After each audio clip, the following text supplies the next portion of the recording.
नमस्कार मित्रांनो, मी उदय खळे एका नवीन व्हिडिओमध्ये आपलं सगळ्यांचं स्वागत करतो। तर आज आपण जाणार आहोत जिल्हा स्तरावर जी तायक्वांदोमध्ये विजय झालेली स्पर्धक आहे आर्या कानाल हिच्या कौतुक सोहळ्याकडे।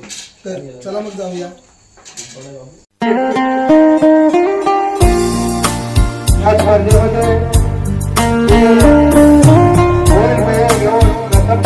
प्रथम क्रमांक प्राप्त केला आहे।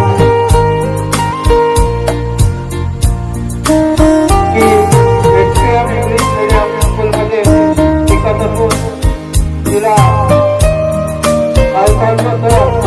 श्री अर्जुन सर यांचे मार्गदर्शन मिळाले।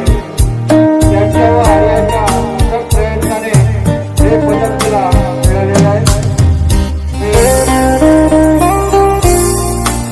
आपल्या अभ्यास विकास मंडळाचे अध्यक्ष याला विनंती करतो तिला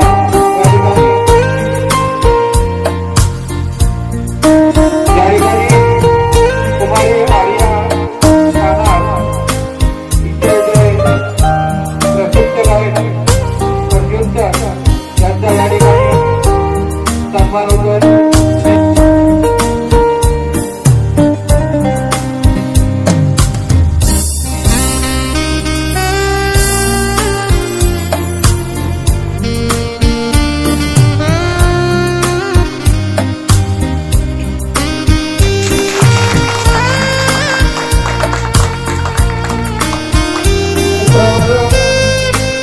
या ठिकाणी अर्जुन सर यांच्यासाठी उपस्थित झाले।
कुमारी आर्या हिचे आई वडील यांचाही या ठिकाणी सन्मान होतोय।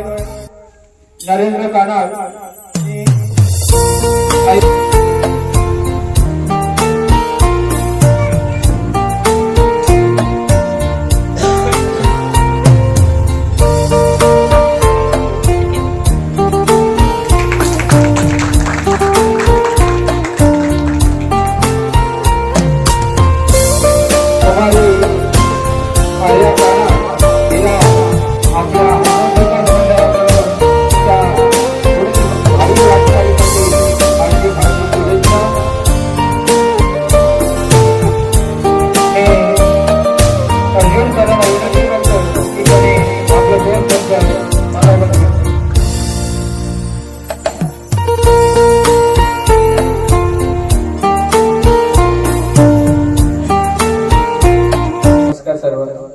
माझं नाव अर्जुन कुलकर्णी। मला भाषण वगैरे द्यायचं काही सवय नाही, जास्त काही बोलायची वगैरे, पण जे तायक्वांदो बद्दल थोडीशी माहिती तुम्हाला मी सांगेन। प्रथम माझ्याबद्दल सांगतो, मी चिपळूणमध्ये तायक्वांदो शिकत होतो। मी 10वीला मी तायक्वांदो जॉईन केलं, पण माझं जरा स्किल चांगला असल्यामुळे मी लवकर ब्लॅक बेल्ट झालो. ब्लॅक बेल्ट झाल्यानंतर थोडं घरातल्या प्रॉब्लेममुळे मी लगेच कोच झालो. ब्लॅक बेल्ट झाल्यानंतर कोचिंगचंच काम सुरू केलं. तर आता कमीत कमी 10 वर्ष झाले मी कोचिंगचं काम करतोय, म्हणजे मुलांना शिकवतो तायक्वांदो बद्दल. आता आमच्या वेळी काय होतं की तायक्वांदोचं एवढं फायदे नव्हते खूप, पण यावेळी कसं झाले आता तायक्वांदोचे खूप फायदे आहेत. एक तर तुम्हाला माहितीच आहे की तायक्वांदोमध्ये फिजिकल फिटनेस वाढतो, त्यामुळे तुमच्या शरीराचा आजार असो किंवा दम लागण्याचा प्रकार असो, ब्लड प्रेशर या विषयीमध्ये एक्सरसाइज केल्यामुळे तुम्हाला त्या कमी होतात. दम लागणं किंवा काही आजार असतात, विकार असतात, ते कमी होतात. दुसरी गोष्ट, पहिला आम्ही खेळायचो स्कूल गेम्स, नॅशनल स्टेट खेळायचो, पण आम्हाला त्याचे काही फायदे व्हायचे नाही, सर्टिफिकेटचे वगैरे किंवा मेडलचे काही फायदा होत नव्हता. पण आता शालेय स्पर्धेमध्ये जर मुलांनी 6वी ते 10वी पर्यंत जी मुलं असतात ती शालेय स्पर्धेला खेळतात, 10वी 12वी वालीमध्ये, तर ते जिल्ह्याला मेडल असेल किंवा विभागाला मेडल असेल, त्यांना बोर्डाला आरक्षण मिळतं, म्हणजे त्यांना एक टक्केवारी मिळली जाते. म्हणजे आता समजा जिल्ह्यामध्ये त्यांना गोल्ड मेडल मिळालं तर 10 मार्क मिळतात, म्हणजे 2% त्यांच्या 10वीच्या बोर्डमध्ये त्यांना ऍड होतात. डायरेक्ट रिझल्ट मध्ये 2% एक्स्ट्रा ऍड होतात. जर तो विभाग खेळतोय तर 3%, राज्य खेळतोय तर 4%, अशी टक्केवारी त्यांना जसं ते लेवल पार करत जाईल तसे शासनाकडनं त्यांना मार्क्स मिळतात 10वी मध्ये. परत आता युनिव्हर्सिटी म्हणून गेम आहे, म्हणजे जे 13वी नंतरची मुलं असतात, 13वी 14वी 15वीची मुलं शिकतात, ती जी मुलं गेम खेळतात त्यांना युनिव्हर्सिटी लेवल गेम असतात 12वीच्या नंतरच्या. ते युनिव्हर्सिटीला कसं असतं, युनिव्हर्सिटी लेवल पार केल्यावर तुम्हाला ऑल इंडिया खेळायला मिळतं. ऑल इंडियामध्ये कसं आहे, तुम्हाला जर गोल्ड किंवा सिल्वर कुठलाही मेडल असेल आणि तुम्ही व्हेरीफाय करताय तर तुम्हाला गव्हर्नमेंट जॉबला खूप फायदा होत आहे. आरक्षण 5% आरक्षण मिळतं. तर तायक्वांदो हा गेम ऑलिम्पिक लेवल गेम असल्यामुळे तुम्हाला सगळे जे शासकीय आरक्षण असतात त्याच्यामध्ये हा सर्टिफिकेट इन्क्लूड होतो. फक्त हेच की ते सर्टिफिकेट तुम्ही व्हेरीफाय करून घेतलं पाहिजे. तुम्ही म्हणाल मी सर्टिफिकेट डायरेक्ट घेऊन गेलो आणि भरती दिली तर होत नाही. ते सर्टिफिकेट व्हेरीफाय करून आणावे लागतात. ते व्हेरीफाय केल्यावर तुम्हाला ग्रेड दिला जातो, स्टेट वाईज, नॅशनल असेल, इंटरनॅशनल असेल, त्याच्या वाईज तुम्हाला डिवाइड करून तो ग्रेड दिला जातो आणि त्याप्रमाणे तुम्हाला आरक्षण मिळालं जातं. ह्याच्यामध्ये पोलीस भरतीमध्ये असो किंवा तुम्ही अदर कुठलीही शासकीय जी भरती देतात, जर स्पोर्ट्स कोट्यातून तुम्ही घेताय तर तुम्हाला ते सर्टिफिकेट व्हॅलिड आहे, त्याच्यामध्ये आरक्षण तुम्हाला लागू होतं. कॉलेजला आता 10वीला असेल विद्यार्थी, त्याला कॉलेजला ऍडमिशन घ्यायचं तर तो स्पोर्ट्स कोट्यातून ऍडमिशन घेऊ शकतो. त्या सर्टिफिकेटवर तुम्ही डायरेक्ट, आता समजा जिल्हा मेडलिस्ट आहे किंवा विभाग मेडलिस्ट आहे, ते सर्टिफिकेट फक्त कॉलेजमध्ये जमा केलं तरी त्या स्पोर्ट्स कोट्यातून तुमचं ऍडमिशन कमी पैशात होऊन जातं. आणि जास्तीत जास्त आता स्टेटला जर 3 वेळा गोल्ड मेडल मारलं एखाद्या विद्यार्थ्यांनी सलग, समजा 2009 पासून 2010-11 3 वर्ष सलग जर गोल्ड मेडल मारलं असेल एकाच कॅटेगरी, तर त्याला शिवछत्रपती पुरस्कार मिळतो. तो शिवछत्रपती पुरस्कार म्हणजे तुम्हाला गव्हर्नमेंट जॉबच असल्यासारखं. तो पुरस्कार भेटला की तुम्हाला गव्हर्नमेंट जॉब फिक्स आहे. म्हणजे शासकीय जेवढी सवलती आहेत त्या सर्व सवलती ह्या गेम्स मध्ये तुम्हाला मिळतात. आमच्या वेळी नव्हतं, पण आता यावेळी सगळीकडे चालू आहे. आणि मेन म्हणजे काय, आत्मसंरक्षण करणे. आता आम्ही पहिला शिकायचो कशाला, तर स्वतः सेल्फ डिफेन्स करता यावं, स्वतःचं संरक्षण करता यावं म्हणून आम्हाला आवड होती, शिकलो आम्ही.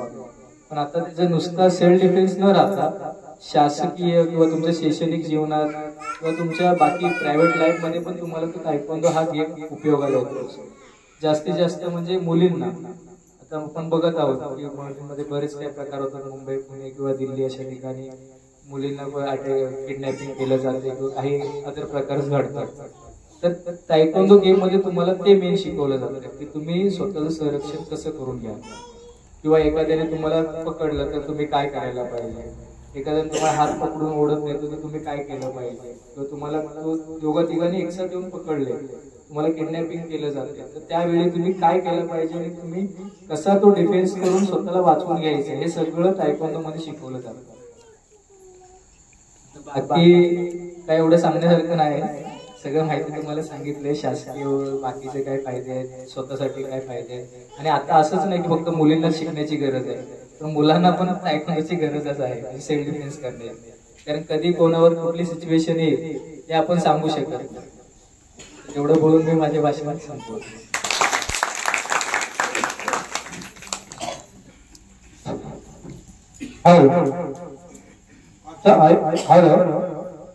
आता या ठिकाणी आपल्या आजची जी सत्कार मूर्ती आहे आर्या नरेंद्र कानाड मंडळाचे अध्यक्ष काजी साहेब उपाध्यक्ष रघुनाथ भाडवे, रमेशजी खळे हे तिला या ठिकाणी राखीच प्रदान यांच्या हस्ते करण्यात येते.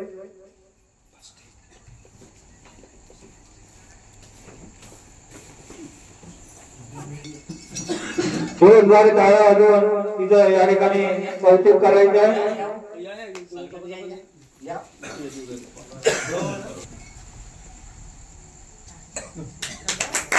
जोरदार टाळ्यांच्या गजरात तिचं या ठिकाणी कौतुक होतंय.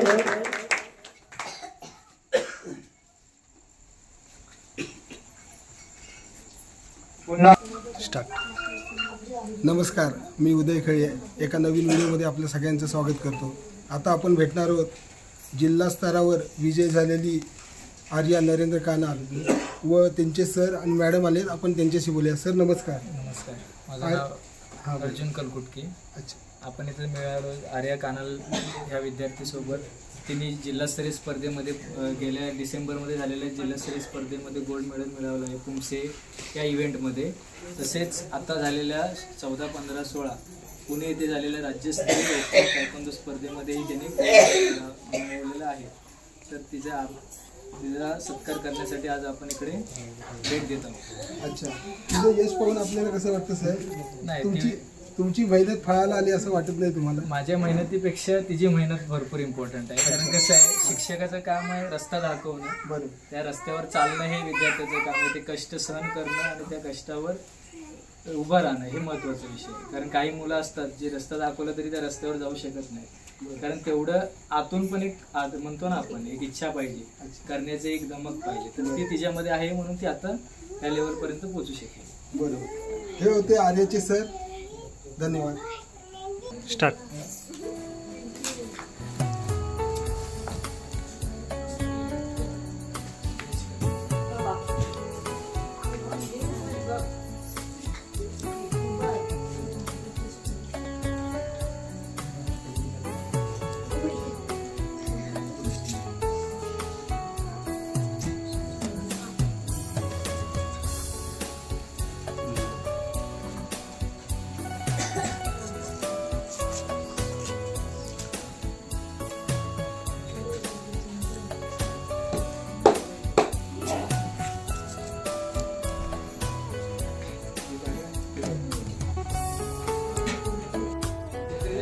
हा व्हिडिओ तुम्हाला नक्की आवडला असेल. बघताय काय? लाईक करा, शेअर करा, सबस्क्राईब करायला विसरू नका. बाय.